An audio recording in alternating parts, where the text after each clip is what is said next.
And thank you for joining us this morning for the first Sunday in our annual 7-week fall series. And as Karen mentioned earlier, we're working with this brand new book called Living Originally by Robert Brummett. Robert is a long-time Unity minister, and he also happens to be a faculty member back at Unity Institute, which is where Karen and I studied for 2 years. He was one of our instructors. He teaches the courses there in pastoral counseling. He is an outstanding meditation teacher, and he also teaches courses in spiritual development. And in fact, just coincidentally, Karen and I, later on this week, we're going to Walnut Creek for our Unity Worldwide Ministries West Central Region Ministers and Licensed Teachers Conference, and Robert is going to be the featured speaker for an entire day, which I am really looking forward to. I mean, it's going to be great to see him again, but we're also going to get up to date on what's new back at Unity Institute, because there's always something new happening. I hope. Robert is what I call one of the members of the third wave or the third generation of Unity authors and teachers. You know, the Unity movement is not all that old. It's probably about 124 years old, and it started with Charles and Myrtle Fillmore and their contemporaries. They were the first generation, and then after them, the torch was handed on to the next generation of people represented by folks like Eric Butterworth or Dorothy and Phil Pearson, people like that. Now we have new voices with new ideas, like we're going to find in this book. New ideas, and very importantly, still grounded in our basic teachings. But they're also helping us to deal with all of the new things that we're learning about the universe, and especially about our place in the universe. We're always learning new things, and so we need to be able to adapt and to keep up with change. And I'll tell you, in case you haven't noticed, not every religious or even spiritual organization or movement embraces that kind of flexibility. It's not to say that we're going to jump on every single flashy pop fad spirituality bandwagon that comes down the street, you know, and that's not an easy balancing act. It's not an easy balancing act to stay grounded and yet to be able to engage new teachings, but that's what we're called on to do. I think Eric Butterworth from the last generation probably said it best. Very simply, he says, a religion, to be a contemporary influence, must be redefined for every generation in the light of that day's thought. So that's what's going on here. And the time when we stop questioning and refining our ideas is the time when we start down that long, dark, and lonely path to stagnation and irrelevance. And we don't want to do that. I think that's one of the main reasons why all over the country right now, Unity Centers are doing something similar. I know that a lot of them are actually using this book, but they're doing some kind of a 7-week fall series in order to take it deeper. We want to be able to embrace change. We want to face it head on, because that's what it's going to take to be able to offer the world new ideas to deal with the new day and the new challenges that reality throws at us every single new day.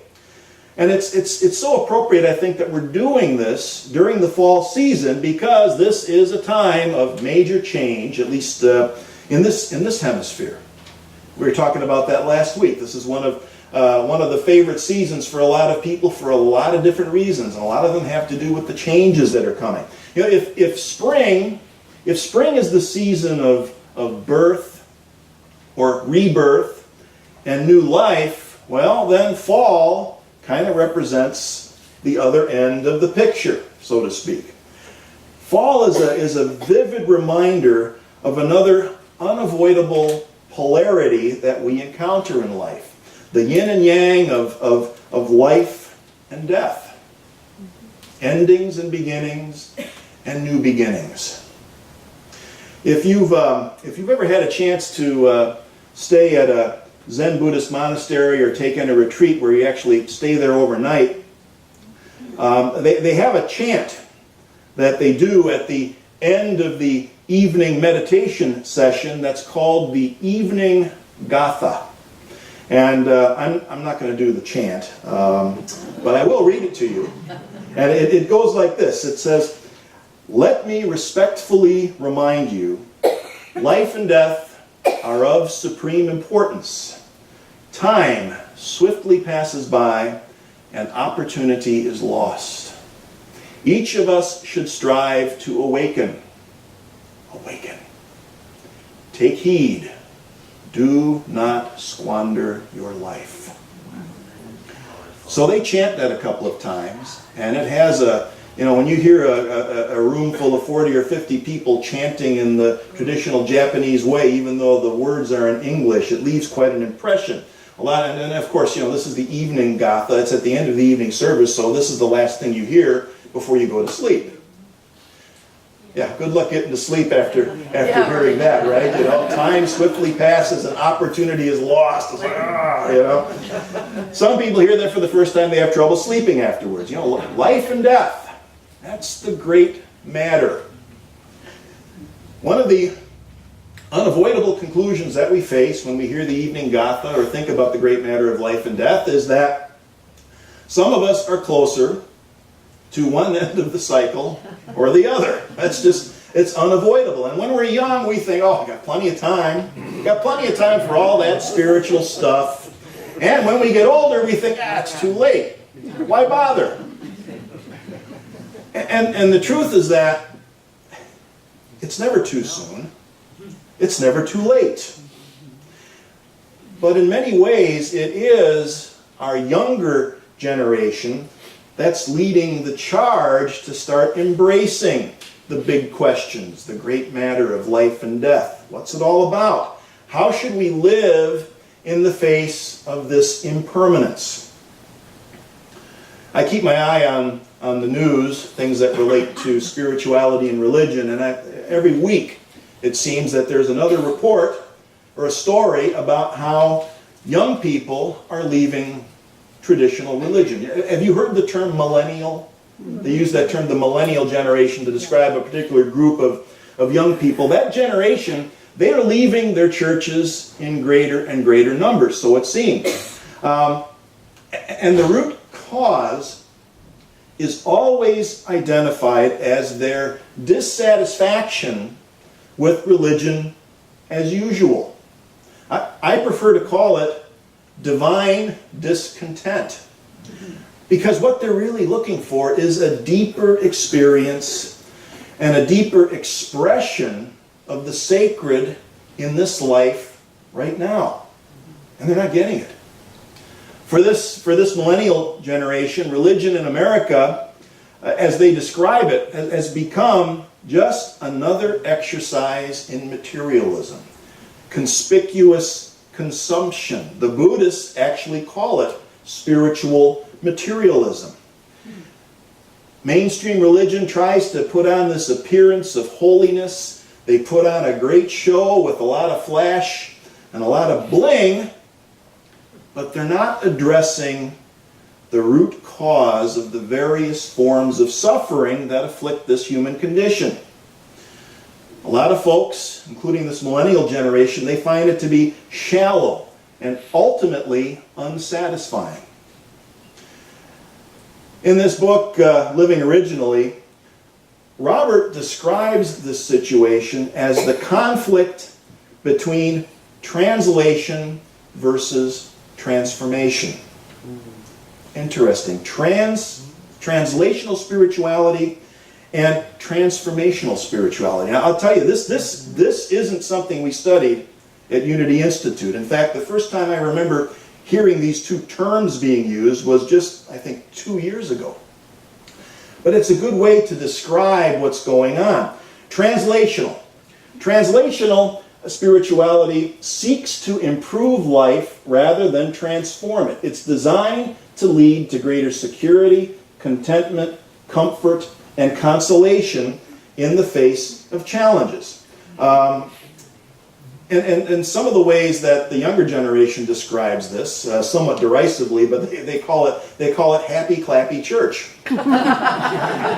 Again, everything's a big Broadway production, It leaves you feeling real good by the end of the service. And when you get home, you're thinking to yourself, well, I don't remember a thing that anyone really said that's worth remembering. What did that guy just talk about up there, you know? They don't take anything home. There's nothing for them to do once they get done with the service. So translational is the kind of thing where we try to help people improve their life, and there's nothing wrong with that. You know, hey, after that we go out and we manifest parking spaces at the mall, right? That are right next to the door and things like that. And that's great. But there's more to it than that. And we want to be careful here, because when we start using words like translational and transformational, we're not saying that one's good and one's bad. Not at all. We are not treating this as an either-or proposition. We need some of both. We need balance. Nothing wrong with feel-good spirituality. I want people to feel good when they leave here on Sunday. Does anyone go to a Sunday service because they want to come away feeling bad or depressed or tired or worn out? I have had people, you know, as I'm standing back there and people are walking out, and, you know, people say, oh my God, you really make me think, you know, and it's like, oh, I'm sorry. It's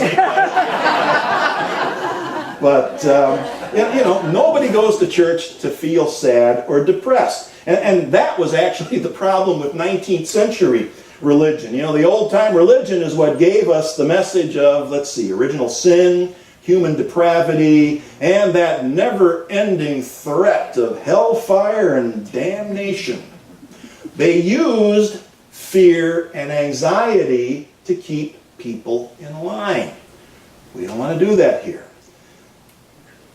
And then maybe the pendulum swung a little too far in the other direction. It's okay. Needs to happen from time to time, but there's no reason why we can't stake out that middle ground. There's no reason why we can't have a spiritual community where we offer both translational and transformational spirituality. There's that old saying, all work and no play makes Jack and Jill a couple of dull kids. And all play and no work makes them shallow and vulnerable. So we want to be balanced in our approach. It only becomes a problem when it's all one or the other. We can combine them because we understand spiritual alchemy, I guess, the ability to appreciate a multifaceted universe. We do the deep work and we have a good time in the process. It's possible. So here we go with transformational. Robert defines transformational spirituality as the process of dissolving our identification with the ego, or what we sometimes call the false self. When we engage a transformational practice, we find that we no longer need security, comfort, and control the way we used to think we did. It all becomes different. Notice he talks about dissolving the ego, or dissolving our identification with the ego. Not dissolving the ego. Ain't going to happen. Dissolving our identification with the ego. We're always going to have an ego. It's just a simple little word that means our sense of self.